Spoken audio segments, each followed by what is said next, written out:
Admiral Kale leaned forward in his command chair, his sharp eyes fixed on the holographic display floating before him.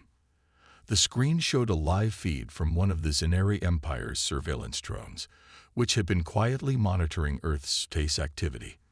For weeks, Kale and his crew had been observing the planet, searching for anything unusual. What they found was far beyond what anyone could have expected.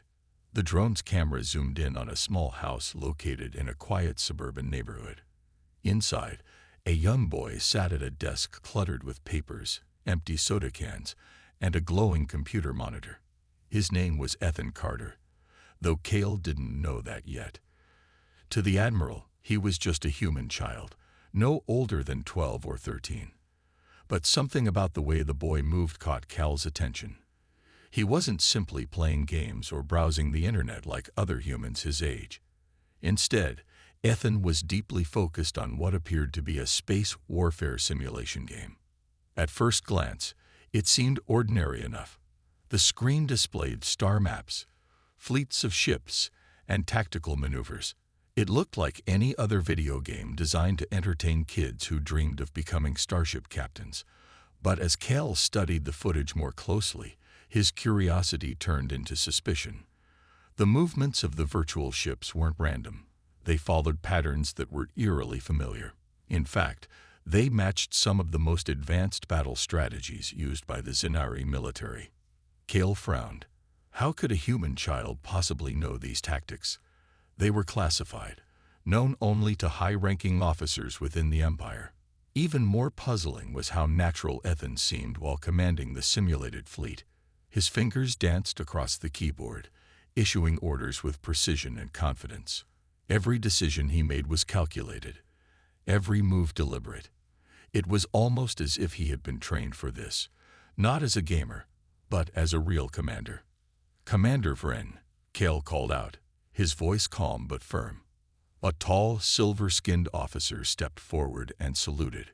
"Bring up the data logs from the past 72 hours. I want to see everything this boy has done." Vren nodded and quickly worked at a nearby console. Within moments, additional screens flickered to life around the bridge, displaying detailed records of Ethan's activities. Kale scrolled through them, his brow furrowing deeper with each passing second. The simulations Ethan ran were not only accurate, but also adaptable. When faced with unexpected challenges, the boy adjusted his strategies seamlessly, showing an understanding of warfare that rivaled seasoned veterans. "This is impossible," Vren muttered under his breath, echoing Cal's own thoughts. "He's just a child. There's no way he could have access to our systems, or even comprehend them." Kale didn't respond immediately. His mind raced with questions. Was this some kind of espionage operation? Had Earth somehow stolen Zenari technology and given it to this boy? Or was there another explanation entirely? One thing was certain. Whatever was happening here, it couldn't be ignored. As the hours passed, Cal continued to watch Ethan, growing more intrigued by the minute. Occasionally, the boy would pause to take a sip of soda or stretch his arms, seemingly unaware of the cosmic implications of his actions.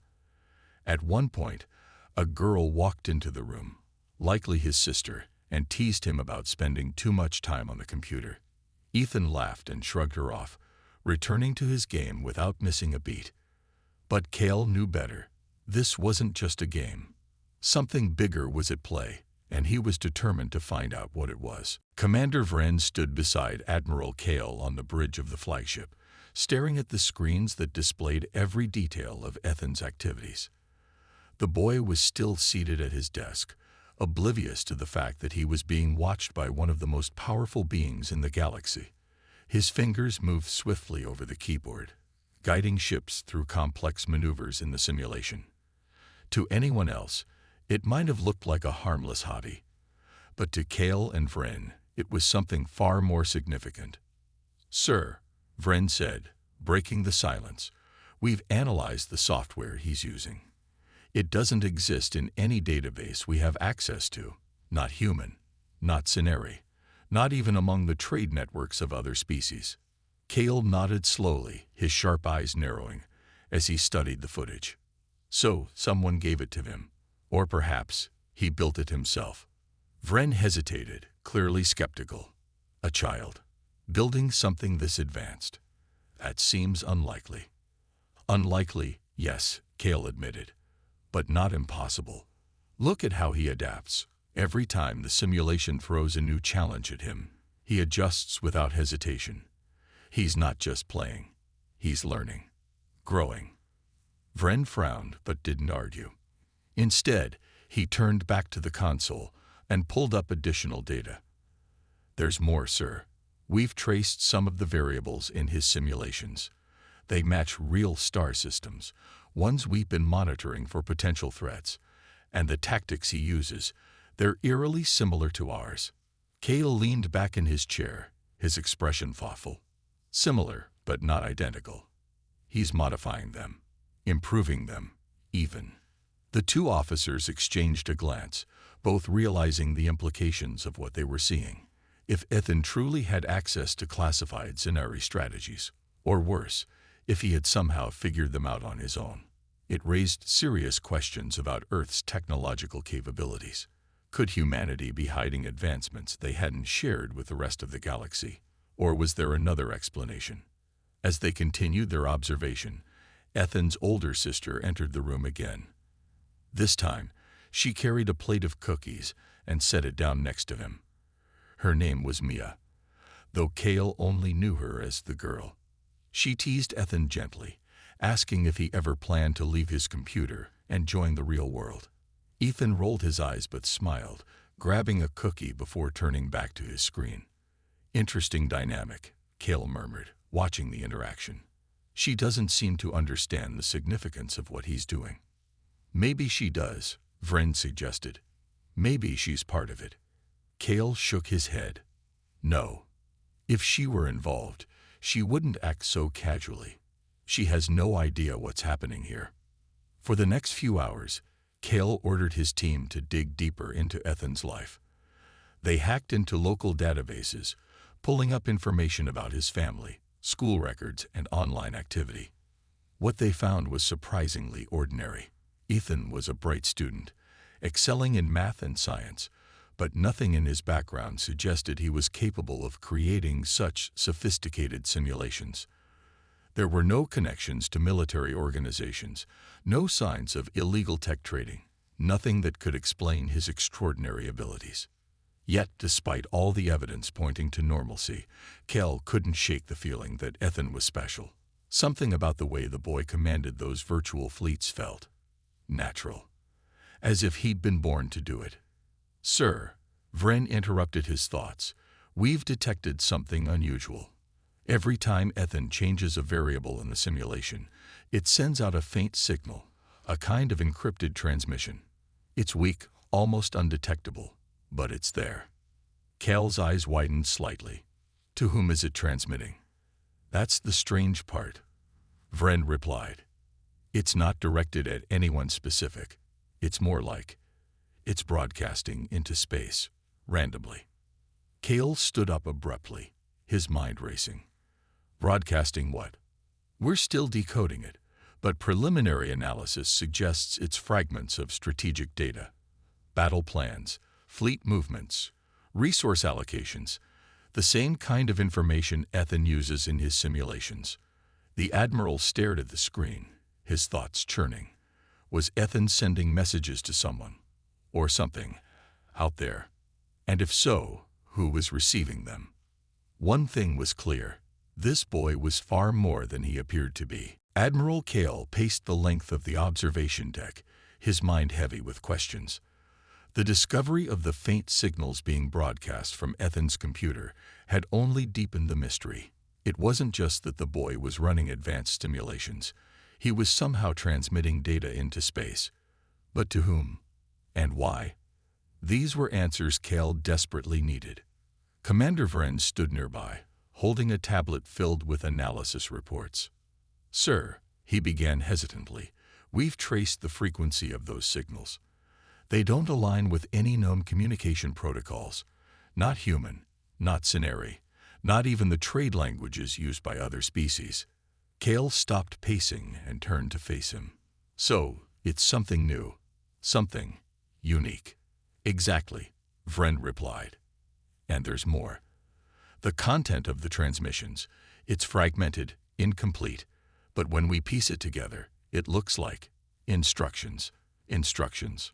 Kale raised an eyebrow. For what? That's the part we can't figure out yet, Vren admitted. It could be anything, a map, a weapon design, or even coordinates for a rendezvous point. Without the full context, it's impossible to say. Kale frowned, his sharp eyes narrowing as he thought. If Ithan was sending instructions into space, then someone, or something, was likely receiving them. The implications were troubling. Was he unknowingly aiding an enemy, or was he acting on behalf of someone else entirely? Back on Earth, Ethan remained oblivious to the scrutiny. He continued his daily routine, spending hours at his desk, while occasionally chatting with Mia about school or their plans for the weekend. To anyone watching casually, he seemed like a normal kid with a passion for gaming. But Kale knew better. There was nothing normal about this boy. Determined to uncover the truth, Kale ordered his team to monitor Ethan around the clock.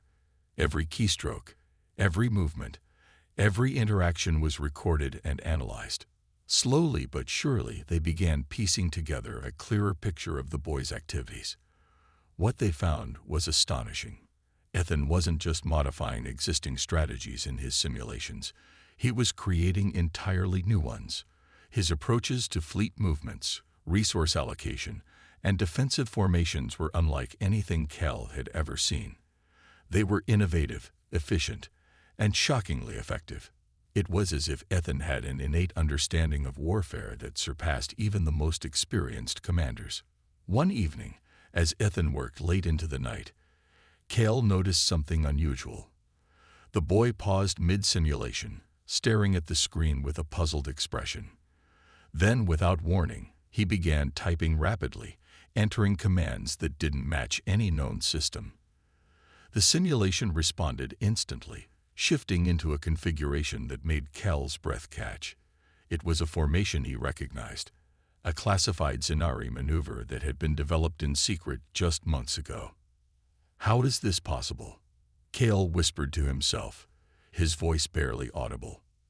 Vren, who had been standing nearby, leaned closer to the display. Sir, do you think he's hacked into our systems? No, Kale said firmly. If he had, we would have detected it. This is something else. Something deeper. As the days passed, Kale grew increasingly convinced that Ethan wasn't working alone. The boy's actions suggested he was receiving guidance from somewhere, whether it was another person, an artificial intelligence, or perhaps even an alien entity. Kale couldn't say. But one thing was certain. Whoever was helping Ethan was doing so with precision and purpose. Finally, Kale decided to take a bold step.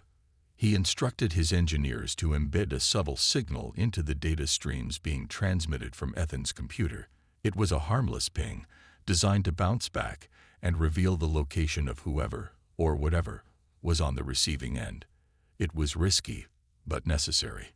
The wait was agonizing. Hours turned into days as Kale and his team monitored the results.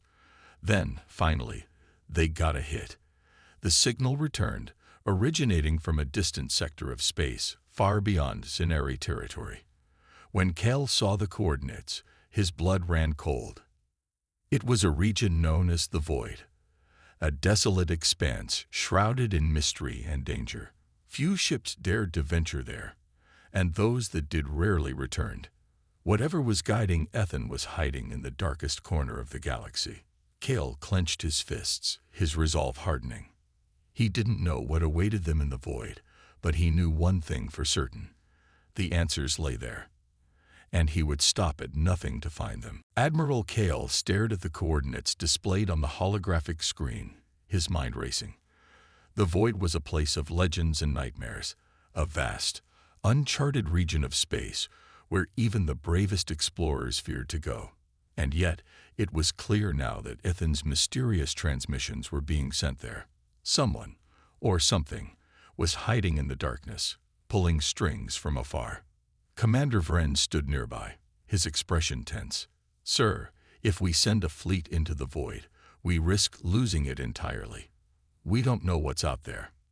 Kale nodded slowly, his sharp eyes reflecting the faint glow of the map. "I know, but we can't ignore this.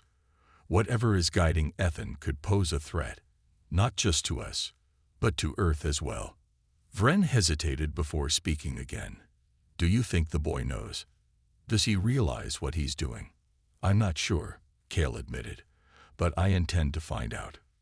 With that, Kale made a decision. Instead of launching a full-scale expedition into the void, he would try something different. He ordered his communications team to embed a message within the data streams Ethan was sending. It was subtle, almost invisible, a single line of text encoded in a way that only someone monitoring the transmissions would notice. The message read, "Asterisk, who are you, asterisk?" It was a simple question, but one that carried immense weight. If Ethan or whoever was guiding him responded, it would confirm that they were aware of the Zenari's presence. And if they didn't, well, Kale wasn't sure what that would mean. Days passed with no reply. Kale watched Ethan closely, waiting for any sign of change in his behavior. The boy continued his simulations, seemingly unfazed by the hidden message. But then, late one night, something unexpected happened. Ethan paused mid-simulation, staring at the screen with an expression of confusion. His fingers hovered over the keyboard for a moment before typing rapidly. On the Zenari monitors, Kale and his team saw the response appear almost instantly. "Asterisk, you see me. Asterisk," the message read. "Asterisk, why do you watch, asterisk?" Cal's heart skipped a beat. Whoever, or whatever, was communicating had noticed them. And more importantly, they were curious. Taking a deep breath, Kale instructed his team to respond.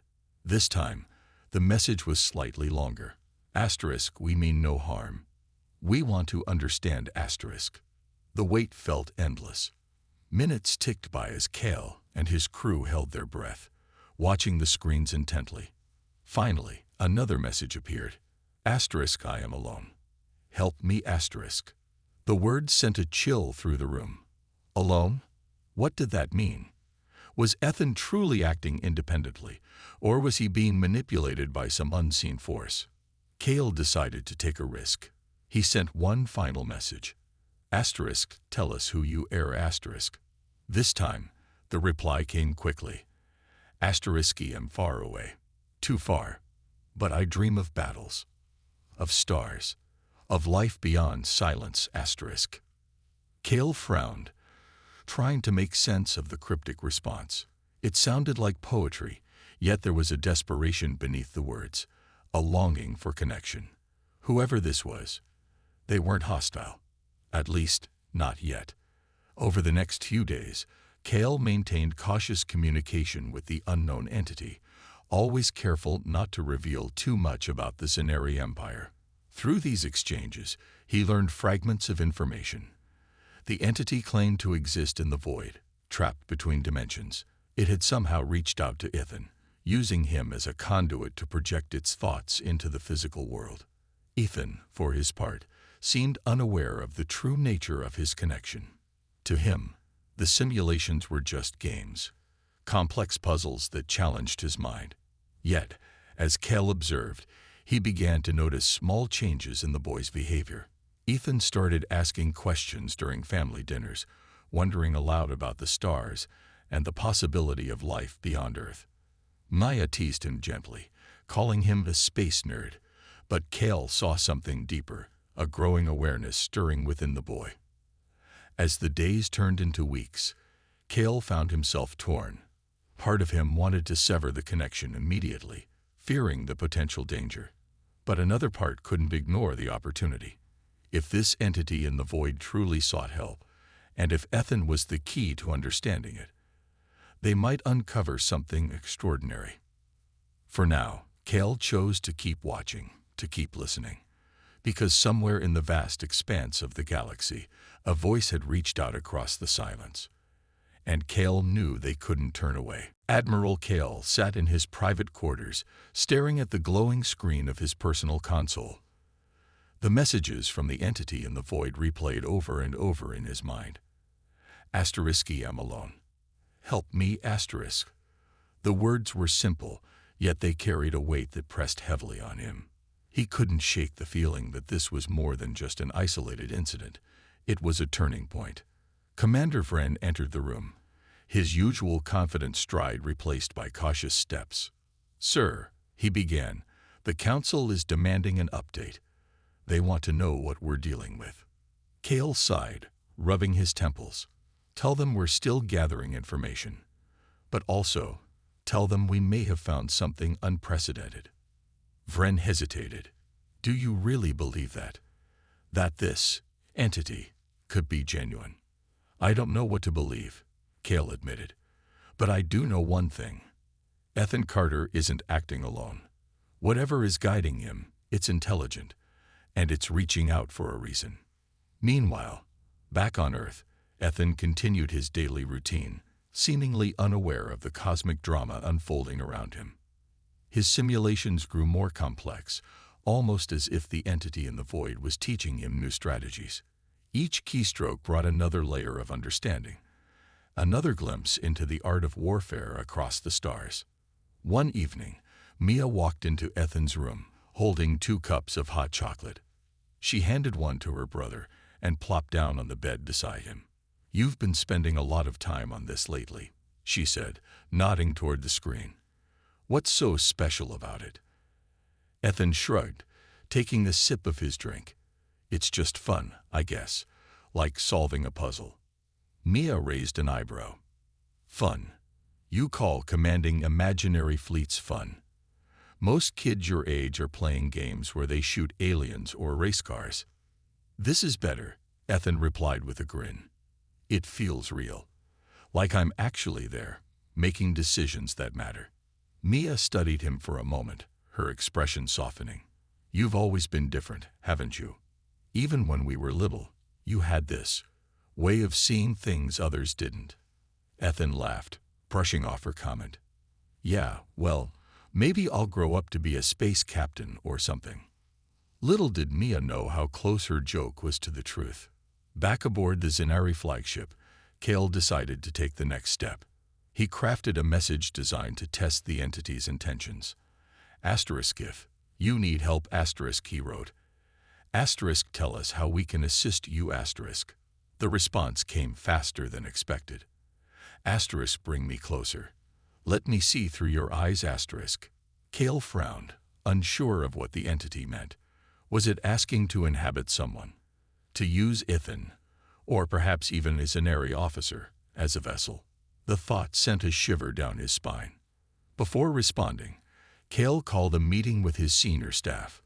"We need to consider all possibilities," he told them. "This entity claims to be alone, but we can't assume it's harmless. For all we know, it could be manipulating Ethan and us for its own gain. But if it's telling the truth," Vren countered, "then cutting off communication might doom it, or worse, provoke it." Kale nodded. "Exactly. Which is why we proceed carefully." He turned back to the console and sent another message. Explain what you mean by seeing through our eyes." The reply took longer this time. When it finally appeared, it was both surprising and unsettling. Cannot leave the void, but I can share thoughts, ideas, knowledge. Through the boy, I have begun to understand your world. Now, I ask you to understand mine." Kale leaned back in his chair, his mind racing. The entity wasn't asking for rescue. It was asking for connection. It wanted to bridge the gap between its existence and theirs, using Ethan as a link. But why? And at what cost?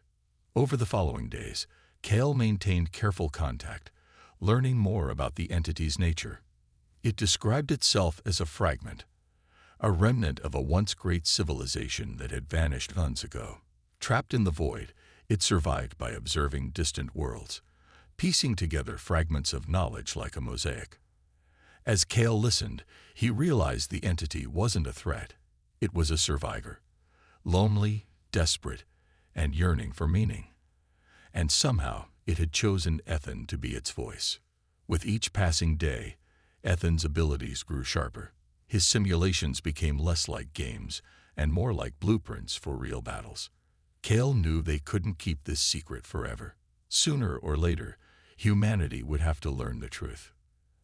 And when that day came, Kale vowed to ensure Ethan wouldn't face it alone. Admiral Kale stood on the observation deck of his flagship, staring out at the endless expanse of stars. The weight of what he had learned pressed heavily on him. The entity in the void wasn't just a remnant of a lost civilization. It was a warning. Through their cautious exchanges, it had begun sharing fragments of its history, painting a picture of a once thriving empire destroyed by an enemy so ruthless, so relentless, that nothing remained but echoes. Commander Vren approached quietly, holding a tablet with updated reports. "Sir," he said, his tone low and urgent, "Ethan's simulations have started showing patterns we haven't seen before. They're predicting attacks on Earth and on us." Kale turned sharply, his sharp eyes narrowing. "What kind of attacks?" Vren hesitated, glancing at the tablet. They matched the tactics used by the Vorthak. But here's the thing. The Vorthak aren't supposed to be anywhere near this sector of space. The name sent a chill through the room. The Vorthak were a fearsome race, known for their brutal conquests and advanced technology. If they were moving toward Earth, and possibly the Zenari, it meant only one thing: war. Kale clenched his fists, his mind racing. Is Ethan aware of what he's predicting? "I don't think so," Vren replied. To him, it's still just a game. But the accuracy, it's uncanny. Whatever the entity is teaching him, it's preparing him for something big. Back on Earth, Ethan continued his simulations, oblivious to the storm brewing around him. His fingers flew across the keyboard, running scenarios that grew increasingly complex. At first, Mia dismissed it as her brother's usual obsession, but even she began to notice changes. Ethan seemed more focused, more intense. He spent hours tweaking variables, muttering under his breath about star systems and fleet formations. One evening, Mia decided to confront him. She sat down beside him, her expression serious. "Ethan, what's going on? You've been acting weird lately." Ethan glanced at her, startled. "Weird? What do you mean?" "You're not just playing games anymore," she said. "You're planning battles. Real ones. How do you even know this stuff?" For a moment, Ethan looked unsure, as if he didn't fully understand it himself. Then he shrugged. "I don't know. It's like, I just see it in my head, like someone showing me how to win." Mia frowned, her protective instincts kicking in. "Someone? Who?" "I don't know," Ethan admitted, "but it feels important." On the Zenari flagship, Kale made a decision. He couldn't keep this hidden any longer. Humanity needed to know the truth, not just about Ethan, but about the threat looming over them. With Commander Vren's help, he reached out to Dr. Alan Hayes, an astrophysicist who specialized in extraterrestrial communications. Through Mia, they arranged a secret meeting. Dr. Hayes listened intently as Kale explained everything: the entity in the void, Ethan's connection to it, and the impending danger from the Vorthak. At first, he was skeptical, but when shown the data from Ethan's simulations, his skepticism turned to alarm. "This is real," Hayes said, his voice trembling. "These predictions, they're too precise to be coincidence. The Vorthak are coming, and if we don't act now, Earth won't stand a chance." With time running out, Kale took a bold step. He revealed himself to Earth's leaders, using Ethan's simulations as proof of the threat. It was a risky move, but the stakes were too high to stay hidden. To everyone's surprise, humanity responded with unity. Governments set aside their differences, pooling resources to prepare for the fight ahead. Ethan became the unlikely bridge between two worlds. Guided by the entity in the void, He translated alien strategies into terms both humans and Zenari could understand. Maya worked alongside Dr. Hayes, helping coordinate Earth's fledgling defense efforts. Together, they formed an alliance unlike anything the galaxy had ever seen. As the days passed, Cal couldn't help but feel a sense of hope. The boy who had once been just a curious child sitting at a computer was now the linchpin of a desperate plan to save two civilizations. And somewhere, deep in the void, the entity watched and waited, its silent guidance shaping the course of destiny. War was coming, but this time, humanity wouldn't face it alone. The combined fleet of humans and Zenari gathered near Saturn's orbit, a massive armada bristling with weapons and resolve. Admiral Kale stood on the bridge of his flagship, watching as ships from both species maneuvered into position. It was an uneasy alliance, forged out of necessity rather than trust, but it was all they had. The Vorthak were coming, and every second counted. Ethan sat in his small room on Earth, surrounded by glowing screens and scattered papers. His role in the battle wasn't on the front lines. It was behind the scenes, guiding the fleet from afar. Through his computer, he relayed tactical updates to Kel, who executed them with precision. To everyone else, Ethan was just a boy. But to those who knew the truth, he was the heart of their strategy. Mia hovered nearby, her arms crossed as she watched her brother work. "Are you sure about this?" she asked, her voice tinged with worry. "You're not trained for this. You're just you." Ethan didn't look up from his screen. "I don't have a choice, Mia. If I don't do this, people will die. A lot of people." She wanted to argue, to tell him he was too young for this kind of responsibility, but she knew it wouldn't matter. Ethan had already accepted his role, whether he fully understood it or not. Instead, she sighed and handed him a cup of tea. "Just be careful, okay?" On the Zenari flagship, Kale received another message from the entity in the void. Asterisk, "The enemy is close," asterisk, it warned. Asterisk, "Trust the boy," asterisk. Kale clenched his jaw, his sharp eyes scanning the starry expanse beyond the viewport. He trusted Ethan, or at least he trusted the entity guiding him. But the stakes were unimaginable. If they failed, both Earth and the Zenari Empire would fall. The first sign of the Vorthak came as a faint ripple in the void of space. Then, like shadows given form, their ships emerged, sleek, black, and terrifyingly silent. They moved with unnatural speed, surrounding the Allied fleet in moments. The battle began almost instantly, beams of energy cutting through the darkness as both sides exchanged fire. Ethan's fingers danced across the keyboard, predicting the Vorthak's movements before they happened. "They're trying to flank us," he shouted into his headset. "Divert the 3rd Squadron to intercept." Kale relayed the order without hesitation, trusting Ethan's instincts. The human Zenari fleet adjusted its formation, narrowly avoiding a devastating blow. But the Vorthak were relentless, their numbers overwhelming. Back on Earth, Dr. Alan Hayes monitored the battle from a secure command center. Beside him, Mia watched the live feed, her hands gripping the edge of her seat. "He's doing it," Hayes murmured, awe in his voice. "He's actually holding them off." But the cost was high. Ships exploded in bursts of light, their crews lost in an instant. The human Zenari fleet was outnumbered, and even Ethan's brilliance couldn't compensate for the sheer scale of the Vorthak forces. Then something unexpected happened. Ethan paused, his eyes widening as if struck by a sudden realization.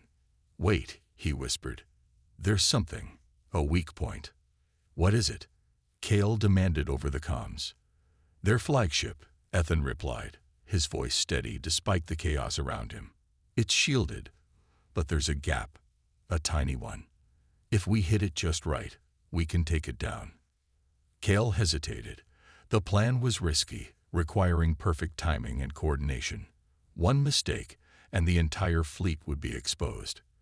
But they had no other choice. "Do it," Kale ordered, his voice firm. "All ships, focus fire on the flagship. Follow the boy's lead." The Allied fleet mobilized, pouring everything they had into the attack. Beams of energy converged on the Vorthak flagship, striking the exact spot Ethan had predicted. For a moment, nothing happened. Then, with a blinding flash, the massive ship shattered, its destruction rippling through the battlefield like a shockwave. The Vorthak fleet faltered, their momentum broken. Without their flagship, they began retreating, disappearing back into the depths of space as quickly as they had come. On the Zenari flagship, cheers erupted among the crew. Kale allowed himself a brief smile, though his mind was already turning to what came next. The Vorthak had been defeated, for now, but they would return. And when they did, humanity and the Zenari would need to be ready. Back on Earth, Ethan slumped in his chair, exhausted but triumphant. Mia hugged him tightly, tears streaming down her face. "You did it," she whispered. "You saved us." Ethan shook his head, his expression thoughtful.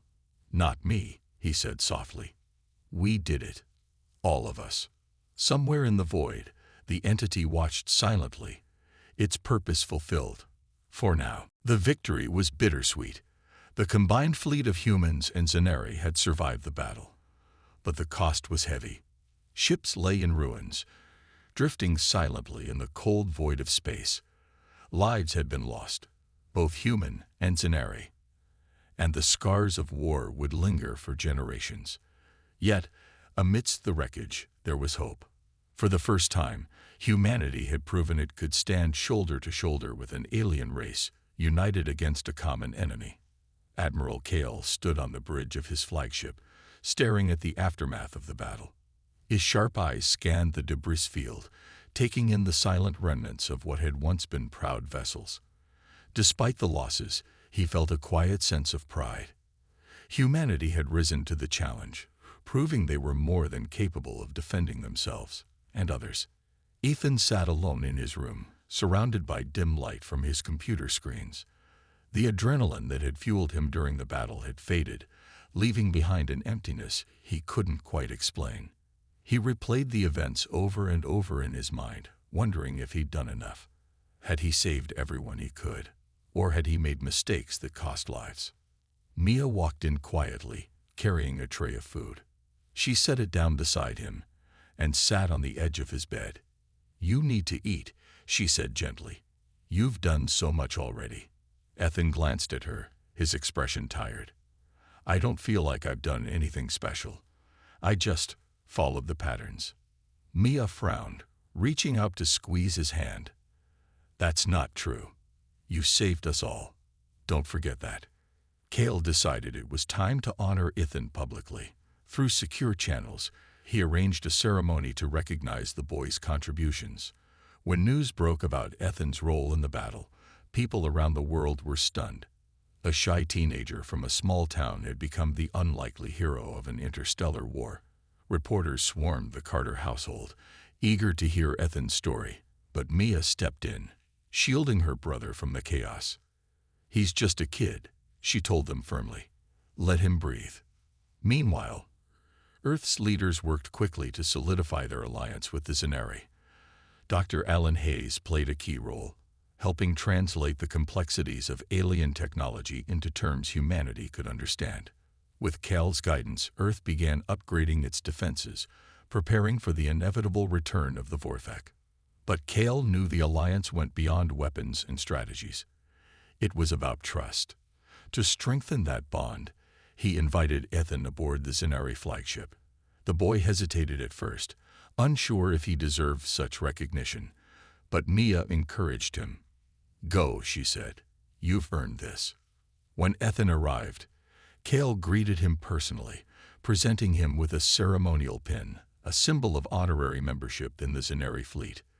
"You are one of us now," Kale said, his voice filled with respect. "Your courage has changed the course of history." Ethan accepted the pin, his face flushed with embarrassment. "I didn't do it alone," he murmured. "The entity, it helped me." Kale nodded thoughtfully. "Yes, it did. And we owe it gratitude as well."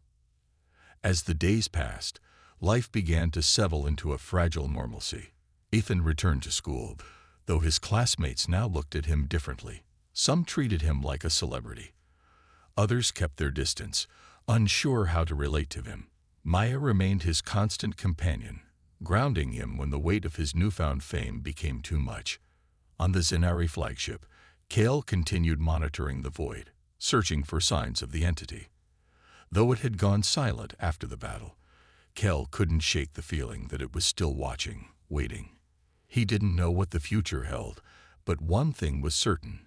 Humanity had taken its first steps onto the galactic stage, and Ethan Carter, once just a boy playing games in his room, had become a symbol of hope for two species bound together by survival. For now, peace reigned, but Kale knew better than to trust it completely. The Vorthak would return, and when they did, humanity and the Zenari would be ready to fight, to endure, and to protect the fragile spark of unity they had forged. Months passed since the battle near Saturn, and life on Earth began to change in subtle but profound ways. The alliance with the Zenari had opened doors no one had imagined possible. Humanity was no longer alone in the universe, and that knowledge brought both excitement and fear. For Ethan Carter, the transition was especially challenging. He tried to return to his normal routine: school, homework, spending time with Mia. But it was impossible to ignore the weight of what he had done. Dr. Alan Hayes grew closer to the Carters, often visiting their home to discuss the ongoing efforts to strengthen Earth's defenses. Together, they worked on adapting Zenari technology for human use. It wasn't easy. The differences between the two species' approaches were vast. But with Ethan's help and the guidance of the entity in the void, they made steady progress. Slowly, Earth began to transform into a planet capable of standing alongside its alien allies. Admiral Kale kept a watchful eye on the stars from his flagship. Though the Vorthak had retreated, their presence lingered like a shadow over the galaxy. Kale knew they wouldn't stay away forever. Every day, he pushed his crew to prepare, running drills and refining strategies. Yet, despite his focus on the future, part of him couldn't stop thinking about the boy who had changed everything. Ethan, too, found himself haunted by the battle. At night, he dreamed of star maps and fleet formations, of ships exploding in bursts of light. Sometimes the dreams felt like memories. Other times, they felt like warnings. During these restless nights, he would wake up and sit at his computer, running simulations until dawn. Mia noticed the bags under his eyes growing darker, but when she asked if he was okay, he always said yes. One evening, as Ethan worked late into the night, the screen flickered unexpectedly.